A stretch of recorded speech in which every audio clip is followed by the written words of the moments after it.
Okay, bismillahirrahmanirrahim. Assalamualaikum warahmatullahi taala wabarakatuh dan salam sejahtera semua. Okay, so pada hari ini saya akan menyambunglah kita punya topik pembelajaran kita pada hari ini berkaitan dengan bab 6 iaitu bab sokongan, pergerakan dan juga pertumbuhan. Okay, so hari itu pada kelas yang lepas kita telah pun melihat tentang secara ringkas berkenaan dengan pergerakan, pergerakan haiwan yang menggunakan rangka hidrostatik seperti cacing dan juga lintah. So kita pun melihat mekanisme pergerakan mereka dengan pengecutan dan juga pengenduran dua otot yang bergerak secara antagonis iaitu secara bertentangan, seperti otot membujur dan juga otot lingkar. Dan di mana pada badan haiwan tersebut adanya keta, keta seperti bulu yang tajam lah, yang akan memegang tanah dan akan menariknya ke hadapan. Dan kita pun melihat berkenaan dengan fungsi rangka dalam bagi haiwan. So, kita ada haiwan vertebrata darat, kita ada haiwan vertebrata akuatik dan juga kita ada burung. Apakah fungsi-fungsi rangka dalam bagi haiwan tersebut dan apakah perbezaan yang ketaralah antara haiwan vertebrata darat, haiwan vertebrata akuatik dan juga burung, di mana rangka dalam mereka ini terbina bergantung kepada kegunaan seharian mereka. So di mana hanya tengok pada rangka dalam bagi haiwan vertebrata darat, dia lebih tegap, lebih kuat, lebih tegar. Sebab apa? Sebab untuk menampung berat badan haiwan tersebut. Manakala untuk haiwan vertebrata akuatik, rangkanya jika dibandingkan dengan saiz badannya, rangkanya lebih kecil berbanding dengan badannya.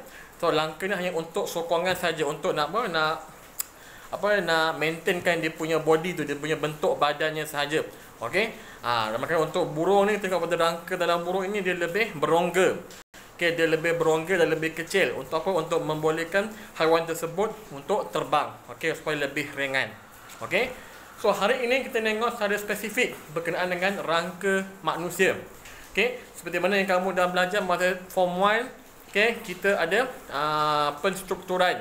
Di mana kita ada bermula dengan sel dan kita ada tisu dan kita ada organ dan kita ada satu sistem dan akan membentuk satu organisma.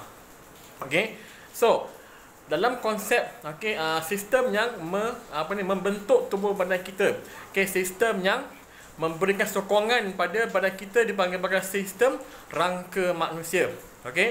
So sistem rangka manusia ini bermula dengan sel tulang.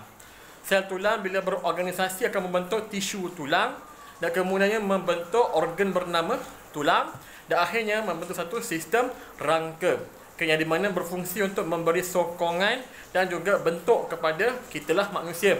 Bayangkan kalau hari ini manusia tak ada tulang.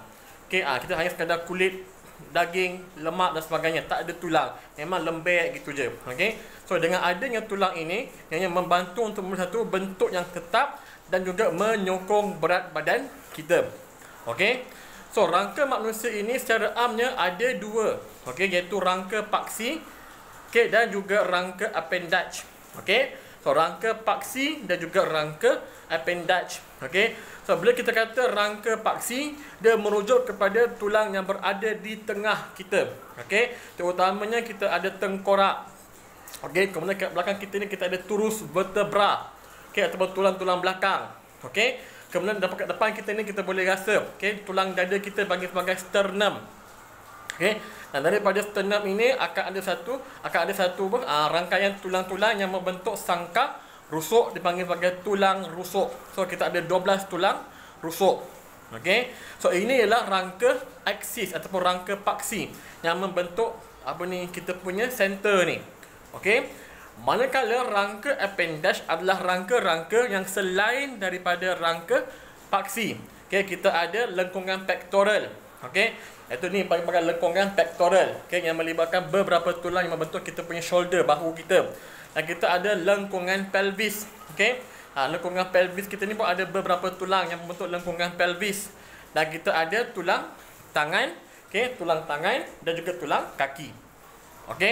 So ini ialah dua rangka yang membentuk sistem rangka manusia, iaitu rangka paksi dan juga rangka appendage. So manusia ni ada banyak tulang, daripada sebesar-besar tulang sampai sekecil-kecil tulang. Okey. Berapa banyak tulang manusia? Cari dekat internet. Okey. Di mana tulang paling kecil manusia berada dalam telinga kita. Okey. So kalau kamu ingat balik mekanisme pendengaran masa kita belajar masa form 3 tahun lepas. Okey. Bagaimanakah apakah mekanisme pendengaran? Okey, boleh membuatkan kita mendengar. So dalam telinga kita ada 3 tulang kecil yang dipanggil sebagai tulang ossicle. Okey. Iaitu kita ada incus, kita ada malleus dan kita ada stapes. So tulang-tulang ini, tulang-tulang ossicle, 3 tulang ini adalah tulang yang paling kecil dalam badan manusia. Okey, ini untuk kamu punya pengetahuan tambahanlah. Alright. So kembali semula kepada rangka paksi. Okey, bermula dengan tengkorak. Okey, ini adalah tengkorak yang membentuk kepala kita ni tengkorak. So tengkorak manusia ni ada terdiri daripada 2 bahagian. Okey. So, kita ada tulang kranium dan juga tulang muka. Okey. So tulang kranium dan juga tulang muka. So bila kita kata perkataan kranium selalu merujuk pada bahagian atas. Okey, inilah kranium. So kita ada beberapa jenis tulang kranium. Okey, ada banyaklah tapi untuk kamu tak perlu tahulah. Okey, kita ada tulang frontal dan sebagainya. Okey. Dan kita juga ada tulang muka. Okey. So tulang kranium dan juga tulang muka ini dia ada fungsinya. Di mana tulang kranium fungsi utama ialah melindungi otak. Okey. So ini fungsi utama tulang kranium. Bila bergabung dengan suture dia akan melindungi otak.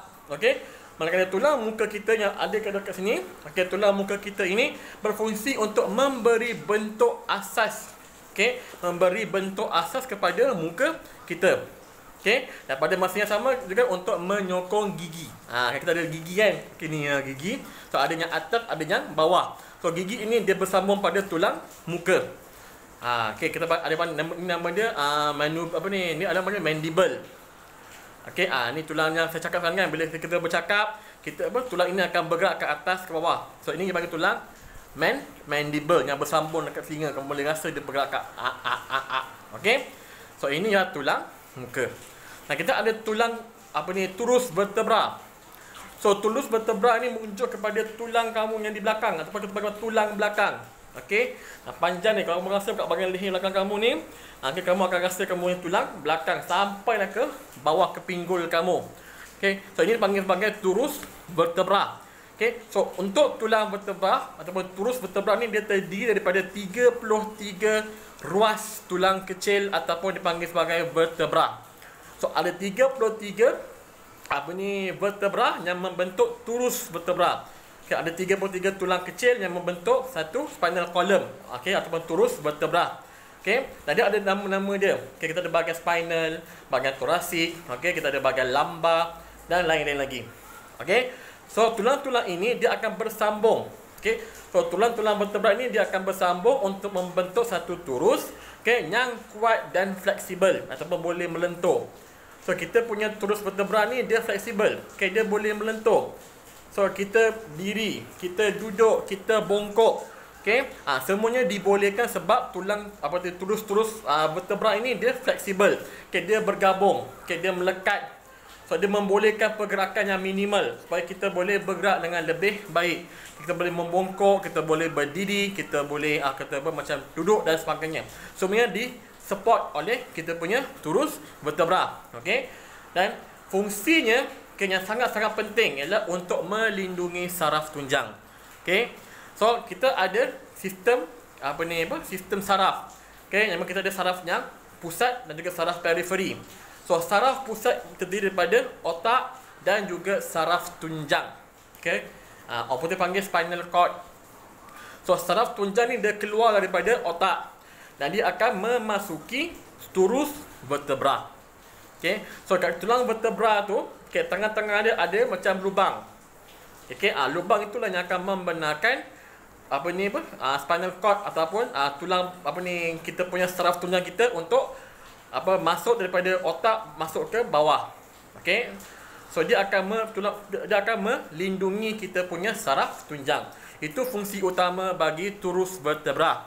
Sebab itulah penting yang kita kena tahu, okey, bahayanya untuk kita bermain di bahagian tersebut. Okey. Kita suka bergurau. Okey, kalau kita hentak kawan kita ke ataupun kita mungkin pukul kuat kawan kita kat belakang ke dekat bahagian tengah badan kita ni, jangan. Okay, sebab apa? Sebab situlah terletaknya turus vertebra dan dalamnya adanya saraf tunjang. Jika saraf tunjang kamu tercedera, bergantung kepada di mana peringkat dia tercedera, kamu boleh mengalami masalah yang besar. Okey. Kalau di peringkat yang lebih atas, kamu boleh mati. Sebab apa? Bahagian atas dia akan mengawal pernafasan dan juga degupan jantung. Okey. Jika dia tercedera di bahagian bawah, berhadapan dengan pinggul, kamu boleh sama ada mengalami lumpuh, tak boleh bergerak. Okey, itulah pentingnya jangan bergurau di bahagian kepala dan juga belakang badan kita, terutama di tengah-tengah tu. Okey, dan sekiranya orang mengalami trauma ataupun kecederaan di bahagian tersebut, mereka akan mengalami masalah saraf.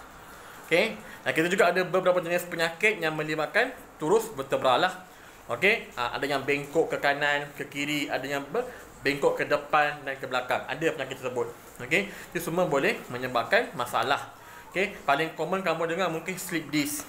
Okey, masalah slip disc yang selalunya dihadapi oleh orang-orang yang selalu bekerja berdiri lama seperti konduktor bas, okey, ataupun pak guard, okey, ataupun guru, okey, ataupun orang yang mengangkat benda-benda berat seperti buruh kasar dan sebagainya. Mereka akan mengalami sistem penyakit slip disc.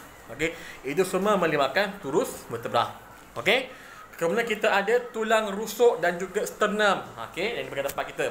So, tulang rusuk dan juga sternum. So, rusuk kita ni terdiri daripada 12 pasang. Okey, 1, 2, 3 sampailah yang ke-12. Okey, yang mana tulang rusuk kita ni dia akan bersendi dengan vertebra thorax. Okey, so tadi kita tengok dekat turus vertebra, ada beberapa bahagian. Bahagian spinal, bahagian thorax, bahagian lumbar. Okay. So, tulang rusuk kita ini dia akan bersendi, dia akan bergabung dengan kita punya tulang vertebra thorax. Okay. So, dia akan bersambung dengan tulang vertebra thorax kita dan dia akan pergi ke depan. Okay, dia akan pergi ke depan untuk bergabung dengan kita punya sternum. Okay. So, sternum kita ini daripada tulang dada. Okay. Atau daripada bone chest. Alright. So, kita tengok kesini ada 12 pasang tulang rusuk, tapi hanya 7 sahaja yang akan bersendi. Okay. Hanya 7 sahaja pasangan tulang rusuk manusia yang akan bersendi dengan sternum secara terus. Okay. 1, 2, 3, 4, 5, 6, 7. Dan lagi 4, baki lagi 4 itu dia akan bersambung secara tidak langsung dengan adanya rawan. Kita sebut cartilage. Okay. So, hanya 1, 2, 3, 4, 5, 6, 7 sahaja yang bersambung terus dengan sternum daripada thorax. Tapi yang baki 4 itu dia akan bersambung dengan sternum secara tidak langsung melalui jambatan yang dipanggil sebagai tulang rawan. Okey. So kita ada tulang rusuk. So, ada 12 pasang kesemuanya. Okey, 7 bersambung terus. Okey. Kita ada baki 4 kan. Okey, baki 4 tu kita tengok yang 2 pasang itu, okey, dia akan bersambung secara tidak langsung dengan adanya jabatan bernama tulang rawan. Okey. Dan kita tengok lagi yang baki 2 terakhir, okey, yang ke-11 dan juga yang ke-12. Okey. So tulang rusuk 11 dan juga 12 dia tidak bersambung dengan sternum. Sebaliknya daripada thorax dia akan tergantung bebas. Okey. So kita ada 12 pasang tulang rusuk, okey, yang bersendi dengan vertebra thorax. 7 daripadanya bersendi dengan sternum secara langsung dan 3 daripadanya akan bersambung secara tidak langsung. Sekali lagi baki 2 akan bebas. Okey, maksud dia tidak akan bersendi dengan sternum. So 7 terus 3 akan bersambung secara tidak langsung dengan sternum melalui rawan. Baki lagi 2 akan tergantung bebas. Okey, tapi kesemua 12 pasang ini akan bersendi dengan vertebra thorax dari belakang. Dan bila ke depan dia akan lain-lain dia punya arah. Okey, 7 secara langsung ke sternum, 3 secara tidak langsung ke sternum, 2 akan tergantung bebas. Okey. Dan fungsi bagi tulang rusuk dan juga sternum ini adalah untuk melindungi organ-organ utama yang terdapat pada kita punya cavity thorax, iaitu paru-paru dan juga jantung. Okey, so itu adalah fungsi utama sangkar rusuk dan juga sternum. Okey, kita pergi kepada rangka appendage. Okey, so rangka appendage ini ada beberapa tulang. Okey, yang pertama kita tengok kepada lengkungan pectoral. Okay, lengkungan pectoral adalah kita punya bahu ni, yang membentuk bahu kita ini. Okay, so kita ada satu pasang lengkungan pectoral. Kita ada yang belah kiri dan juga belah kanan. Okay, so lengkungan pectoral ini terbentuk daripada beberapa jenis tulang. Okay, dia akan terhubung dengan sendi. Okay, so kita ada beberapa jenis tulang yang membentuk lengkungan pectoral. Okay, first kita ada tulang pelvis, tulang clavicle. Okay, kamu rasa ada satu tulang yang panjang inilah tulang clavicle. Kemudian kita ada tulang yang besar kat belakang ni yang macam sayap, dipanggil sebagai scapula. Okey, di belakang kamu rasa scapula kat sini. Okey. Dan juga bersambung juga dengan satu tulang tangan kita yang dipanggil sebagai humerus. Okey, so ini ialah lengkungan pectoral. Okey. Dan kita juga ada tulang tangan. Okey. So tulang tangan utama kita ada humerus. Okey, inilah tulang humerus. Okey. Dekat lengan kita ada dua tulang, dipanggil sebagai ulna dan juga radius. Okey, so ulna dan juga radius. Radius tulang yang selari dengan kita punya ibu jari. Sebelah dia ialah ulna. Okey. Dan juga kita ada tulang-tulang kecil di kita punya tangan. Okey, kita tulang-tulang kecil yang dipanggil sebagai tulang carpal. Okey, kita ada tulang metacarpal di sini dan tulang-tulang phalanx. Okey. Tulang carpal, metacarpal dan juga tulang-tulang phalanx yang membentuk jari-jari ini. So inilah tulang-tulang tangan. Humerus, radius, ulna, carpal, metacarpal dan juga phalanx. Okey. So inilah tulang tangan. Dan kita ada lengkungan pelvis. Okey, lengkungan pelvis yang membentuk kita punya bahagian kemaluan kita. Okey, ada satu tulang kan, tulang pinggul orang panggil. Okey, lengkungan pelvis. So, lengkungan pelvis ini dia bersendi dengan rangka paksilah melalui vertebra. Okey. Dan lengkungan pelvis ini terbentuk daripada sepasang tulang punggung. Okey, so ada sepasang tulang punggung yang akan bercantum dengan vertebra yang dipanggil sebagai vertebra sacral. Okey, yang merupakan salah satu komponen turus vertebra. Okey, itu vertebra sacral yang akan bergabung untuk membentuk lengkungan pelvis. So, lengkungan pelvis ini penting. Sebab apa? Pastinya dekat lengkungan pelvis inilah dia akan menyokong kita punya berat badan kita, melindungi kita punya pundi kencing dan juga organ pembiakan lelaki dan juga wanita. Okey, so inilah lengkungan pelvis.